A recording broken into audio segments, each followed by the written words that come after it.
Back to our channel. ഇന്ന് ഞാനിവിടെ ഉണ്ടാക്കുന്നത് കടുമാങ്ങ അച്ചാറാണ്. ഒരു നാടൻ രീതിയിൽ എങ്ങനെ കടുമാങ്ങ അച്ചാർ ഉണ്ടാക്കാമെന്നാണ് ഞാനിവിടെ കാണിക്കുന്നത്. അപ്പോൾ ആരെങ്കിലും എൻ്റെ ചാനൽ ആദ്യമായിട്ടാണ് കാണുന്നതെങ്കിൽ ഒന്ന് സബ്സ്ക്രൈബ് ചെയ്യണം. തൊട്ടടുത്ത് തന്നെ ഒരു ബെല്ലൈക്കൺ വരും, അതും കൂടി എനേബിൾ ചെയ്ത് ഓൾ എന്ന ഓപ്ഷൻ കൊടുക്കണം. എന്നാൽ മാത്രമേ ഫ്യൂച്ചറിൽ ഞാൻ വീഡിയോ ഇടുമ്പോൾ നിങ്ങൾക്ക് നോട്ടിഫിക്കേഷൻ കിട്ടൂ. അപ്പോൾ നമുക്ക് വീഡിയോയിലേക്ക് കിടക്കാം. ഞാനിവിടെ 1/2 കിലോ മാങ്ങയാണ് എടുത്തിട്ടുള്ളത്. അതിനെ ഇങ്ങനെ ചെറുതായി അരിഞ്ഞെടുക്കാം.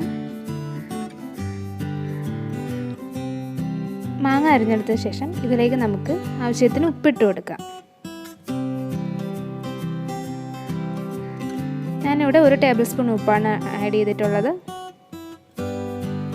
ഇനി ഇതിലേക്ക് മഞ്ഞൾപ്പൊടി ഇട്ട് കൊടുക്കാം. മഞ്ഞൾപ്പൊടി ഒരു 1/2 ടീസ്പൂൺ മതിയാവും. പിന്നെ ഇതിലേക്ക് ഉലുവാപ്പൊടി ഇട്ട് കൊടുക്കാം. ഉലുവാപ്പൊടി ഒരു 1/2 ടീസ്പൂൺ. ഇനി ഇതിലേക്ക് കടുക് പൊടിച്ചത് ആഡ് ചെയ്ത് കൊടുക്കാം. അതും 1/2 ടീസ്പൂൺ തന്നെ. കടുക് പൊടിച്ചതില്ലെങ്കിൽ മിക്സിയിൽ പൊടിച്ചെടുത്താൽ മതി, അല്ലെങ്കിൽ ചതച്ചെടുത്താലും മതി. പിന്നെ ഇതിലേക്ക് കറിവേപ്പില ഇട്ട് കൊടുക്കാം. അതിനുശേഷം നന്നായി മിക്സ് ചെയ്യുക.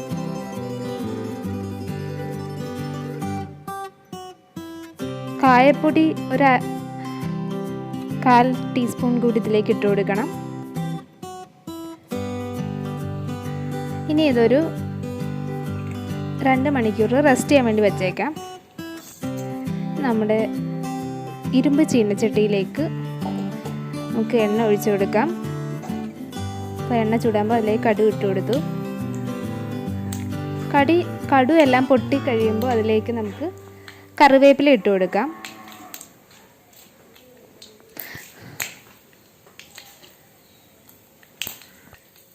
അപ്പോൾ കടുക് പൊട്ടി തുടങ്ങി.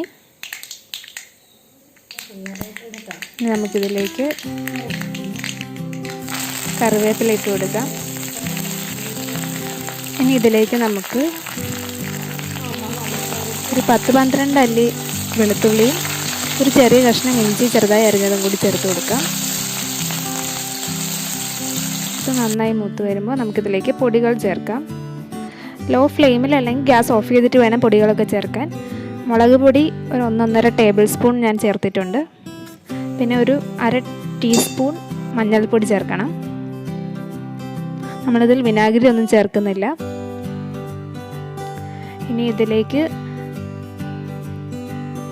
തിളപ്പിച്ച വെള്ളം ഒരു 1/2 ഗ്ലാസ് ആഡ് ചെയ്ത് കൊടുക്കാം. നമുക്ക് എത്ര ഗ്രേവി വേണോ അതിനെ ഡിപ്പെൻഡ് ചെയ്ത് ഇരിക്കും ആഡ് ചെയ്യുന്നത്. ഇനി കുറച്ച് ഉപ്പ് കൂടി ആഡ് ചെയ്ത് കൊടുക്കാം. മാങ്ങയിൽ ഉപ്പുണ്ട്, അതും കൂടി നോക്കിയിട്ട് വേണം ഇതിൽ ഉപ്പ് ചേർക്കാൻ. ഇനി ഗ്യാസ് ഓഫ് ചെയ്തതിന് ശേഷം, ഫ്ലെയിം ഓഫ് ചെയ്തതിന് ശേഷം നമുക്കിതിലേക്ക് മാങ്ങ ആഡ് ചെയ്ത് കൊടുക്കാം. ഇനി നന്നായി മിക്സ് ചെയ്തെടുക്കാം. അപ്പോൾ നമ്മുടെ കടുമാങ്ങ അച്ചാർ ഇവിടെ റെഡി ആയിട്ടുണ്ട്. സൂപ്പർ ടേസ്റ്റിയാണ്. എല്ലാവരും ട്രൈ ചെയ്ത് നോക്കണം.